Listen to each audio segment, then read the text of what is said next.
Same process as before, please, guys. We'll take questions in English first, followed by questions in Dutch to follow. Someone start again, Simon. Hi, Kevin. After the defeat to Sporting, Bernardo Silva said that City were in a dark place, and you've lost 2 more games since then. Could you just sum up the mood in the dressing room? Because clearly this is completely different to anything as a group that you've experienced before. Dark, I wouldn't say dark. I would say it's been a bit chaotic, before, I would say. I've seen so many people pass around the medical area, like sports science, who's playing, who's not playing. There's been people who shouldn't be playing, but they did anyway, even with an injury. So I would say these games with Sporting, Brighton and Bournemouth was a bit all over the place. I would say before the Tottenham game seemed pretty much all right to me, Obviously, then we had the defeat. So we just had yesterday what was a bit quiet, but then for the rest I didn't see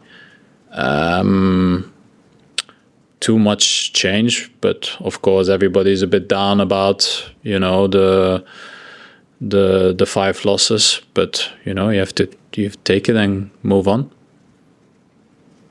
Ben.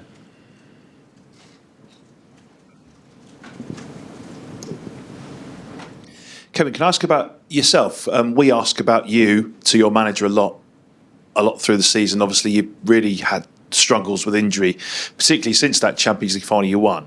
How are you feeling now? And will we see the best version of you again this season, do you think? Well, obviously, last year was last year. I came back the second season. I think I did fine. I played a lot of games. I did what I needed to do, and we won. Well, I lost 1 game last year in the FA Cup final, so I think it was all right. I think when I came back, I felt really, really good. The first 5 games that I played. And then I had a little thing against Brentford, what I thought wasn't really good, and in the end it ended up being way worse than I wanted to be. I don't know what it's called in English. In my language, it's called pubalgie. So basically, there's not a lot to see, but I couldn't kick a ball. So, I can do a lot of stuff, but I wasn't able to move freely or do what I needed to do to play. So, I wanted to, but I couldn't. And in international break, I moved a bit around, see some people, and I'm starting to feel better now. So I'm happy about that. But yeah, it's been a frustrating one, but I'm starting to feel better, so I'm happy about that. Are you someone who watches well from the sidelines? Have you been able to sort of support the team while you've not been playing, or has it been more frustrating seeing them not able to win because you've not been able to contribute? Well, I think it's a bit of both. I think it can help them, but in the end you can only do so much from the side, and it's frustrating because I know if I was feeling good, I could help the team, but I wasn't able to do that. Even I know I was kind of training, but there's only so much you can control on the side, so it's not a nice feeling. But they had to do it, and they tried. So that's is the job that's going, and they're fine. Hi, Kevin. It's the same kind of thing about being on the sidelines. But while you've been watching the games and involved with the players too, what's your analysis of what's been happening on the pitch? Obviously, the injuries have had a huge knock-on effect of the team. But what are the problems that have been caused on the pitch? Guardiola's talked about the team not being strong or stable. What's happening? Yeah, it seems like we're not really dealing with the moments when it goes bad in a game. I would say there's been moments also in the Tottenham game where I think like we're doing really well. We're creating the chances, but I think the main issue at the moment is the both boxes. We're conceding too easily, and we're not scoring the goals that we should score, and and then Yeah, I think in this run of form, we let ourselves a little bit down, seem a bit, I don't know, not really soft, but a little bit, where we lose it a little bit, because I don't feel that we played a bad game at the weekend, but it ends up being 4-0. And you have to accept that you're not doing something good what you did in the past, and you have to try to resolve this issue as quick as possible. I know both boxes is a very handy way to put it, because obviously if you're not scoring and you're conceding, but is it not what's in the middle? Pep picked players to keep the ball and to win it back, but at the moment they're struggling to win it back, and then they've got to run, and then the defence, like you say, people playing with injuries, they're not fully fit, they're exposed, and then that's where the goals are coming from. Yeah, but I think in the end, if you really look at it, you have 5 chances against Tottenham, and you concede 4. If you get 5 chances in a game against a team as Tottenham, that's not really that bad. But then if you... They were huge chances though, weren't they? Yeah, that's what I mean. When they get the chance, it's huge. It's almost basically 2 tap-ins, with the one for Maddison and Brennan Johnson. And then I know in the way that we play, you also have to accept that there's going to be more opportunities for other teams to have a counter, because you can't do high pressing and not leave space behind. We know that, and at the moment we are not dealing with this in a good way. It's always going to happen. We're always going to give a chance away, because this is the way that we play, and we have to accept that. But now we are giving that away way too many times, and also when they are coming in front of our goal, it's basically a goal. So we have to try and resolve that as quick as possible. Okay. Kevin, just on your own future, obviously you're out of contract in the summer. I think you've said to us in this room before that you're the sort of player that wants to keep playing at the highest sort of level. What do you see sort of happening? Can you see yourself staying at the club, or realistically, do you think this is going to be your last season at City? I honestly don't know. Obviously, when I started the season, I know things would happen and talks would happen, but then I unfortunately had that thing against Brentford. So I've put basically everything to the side. I was hoping to be out for a couple of days, and it ended up being 8-9 weeks. So also for the moment, I'd rather still get better to that first and see how I am, and the rest will come. I'm not really too obsessed with things right now. I know people will ask me questions about this, but there's not a lot I can say. There's not been a lot of talks, so I'm fine. I'm happy. I just want to play good football again, and the future we'll see. You've been such a critical part of the team, one of the world's best players, so you can understand that there's going to be a lot of interest in scrutiny around your future and what to do. I can understand that, but that's based on what I've done in the past and being here such a long time. So questions will come, but I can only give you the answers that I'm giving you right now, because there's nothing really more to talk about. Talks will come. If no talks come, then it's my last year. So I don't know. I'm trying to be honest, and people can say or write about it. Yeah, I can't affect that. I just want to play good football, and we'll see what the future holds. Hi, Kevin. Have the club not instigated talks yet? Are they leaving it up to you to approach them and make your own decision with it? No, I had a conversation already, but in the summer. But then obviously, like I said, I had the injury, so I didn't really. I was not in the right frame of mind to speak about that at the time. I really want to be good and be back where I need to be on the pitch and be myself again. And then there's no rush also. So I don't feel uncomfortable in my situation. I just want to play football, and I'm not really worried. Can you just ask about the few weeks that you were training but weren't included in the squads recently?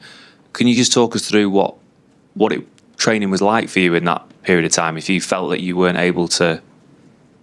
I basically trained everything, but I wasn't I don't know. I don't know if people understand pubalgia or what it is. It's basically your lower abdomen and everything with the nerves around was creating pain in my groins, so I couldn't really shoot.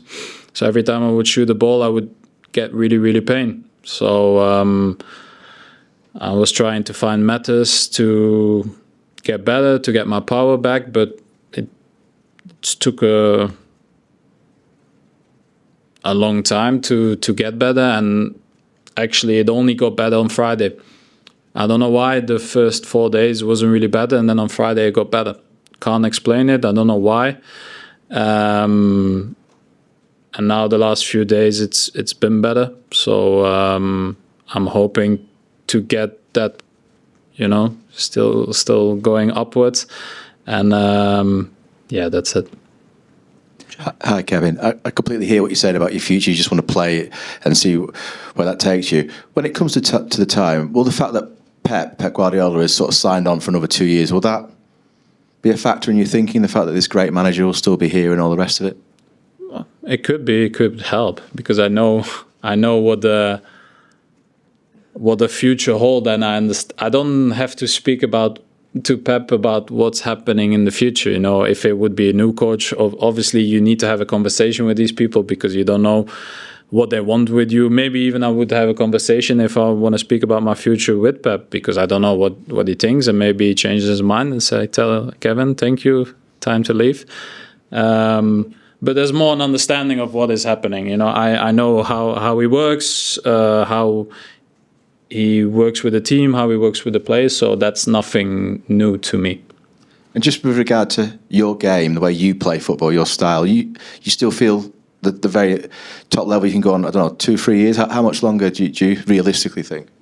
I've no idea. I can only go based on what I feel, and I think when I came back in the season, I felt good. I felt I could make a difference at this level. I can make a difference for this team, and as long as I feel that's a good indicator that I can still play at the top level. So that's for me the only assurance that I need. But I have no idea how long that's going to stay. Kevin, this is your 10th season, I think, at the club. You're in the obviously very well respected in the senior leadership group. Do you see as part of your role within that squad now to go in and talk to people, to your teammates during these bad runs? And if so, have you done that in the last couple of weeks? I don't think my role changes anyway. I've been with that group for 7-8 years now already. So I was young when I started. I'm older now. Some people like to speak or want advice. Other people don't really want advice. I don't feel like this team needs a lot of team talks. Probably we have about 2 really, really, crisis meeting a year. So even last year or the year before, there's always been a point in time where we speak to the team, and some people want to say or what the expectations are, or what we need to do or change. That's, I think, normal. So whenever we have a great season, that happens also. So, we already had a conversation, but that was already way before. So I don't think at this moment in time we need another one. I think people know what is happening at the moment, and you also have to accept that you lose 5 times in a row. It can happen, even it's not happened to us in a long, long time, and people are good, accept the challenge and move on. Hello, Kevin. You speak for a player that has 170 assists with Manchester City, and you speak of your injury. But this time for you, like mentally, how frustrating has it been not being able to do what you best do, perform and do those assists and be a factor, be a difference in the pitch? How difficult has been all this time with injury? Thank you.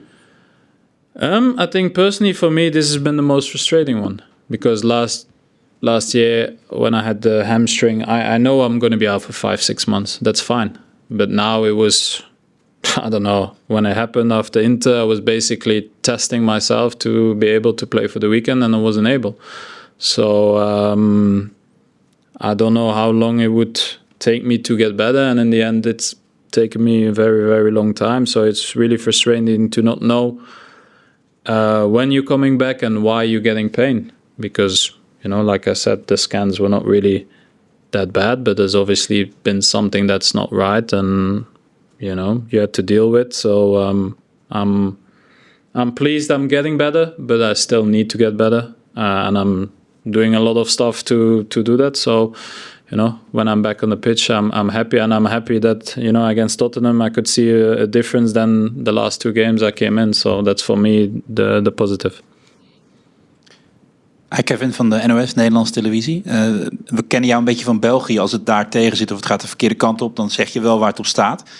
Hoe doe je dat bij Manchester City? Als je 5 keer op rij verliest, pak je die rol dan ook op? En hoe werkt dat sowieso in een kleedkamer bij een club die alles heeft gewonnen, als het een keer zo tegen zit als nu? Can say this in Dutch now?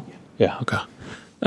Ik blijf hetzelfde. Ik ga niet veranderen. Het feit dat ik mijn mening geef is het feit dat ik ermee in zit met de ploegen die ik speel. Dus in België doe ik dat en hier doe ik dat ook.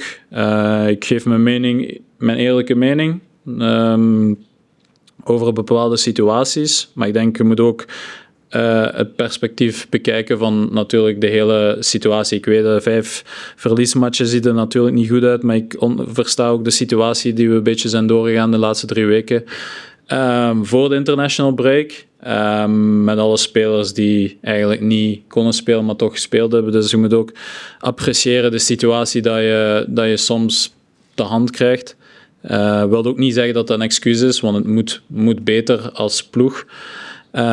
Maar uiteindelijk, er zijn dingen die op dit moment net niet goed genoeg zijn. En dat een klein beetje verschil kan misschien de situatie omdraaien voor de volgende weken. Maar ik maak me niet zozeer druk op dit moment met de manier hoe de ploeg speelt en hoe de jongens zich gedragen. Want uiteindelijk hebben sommige mensen meer gedaan wat ze eigenlijk konden doen. Dus appreciatie daarvoor. Maar uiteindelijk, zoals ik zeg, moet het beter. En moet Feyenoord zich wel een beetje zorgen maken? Want jullie zijn nog steeds dermate goed dat als je een paar keer op rij verliest, dat er altijd wel een keer een reactie gaat volgen.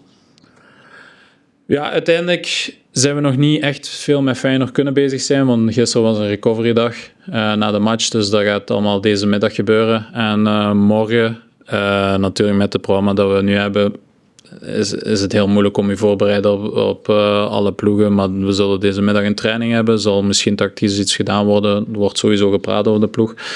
En het is aan ons om een reactie te geven morgen. En hopelijk kunnen we dat ook doen.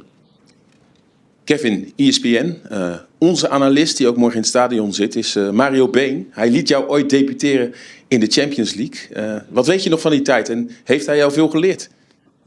Natuurlijk heeft hij me veel geleerd. Ik was nog redelijk jong toen ik met hem gespeeld had. En ik denk, in het begin kwam hij een beetje in een moeilijke situatie. Omdat de manier dat de vorige trainer vertrokken was, hals over kop,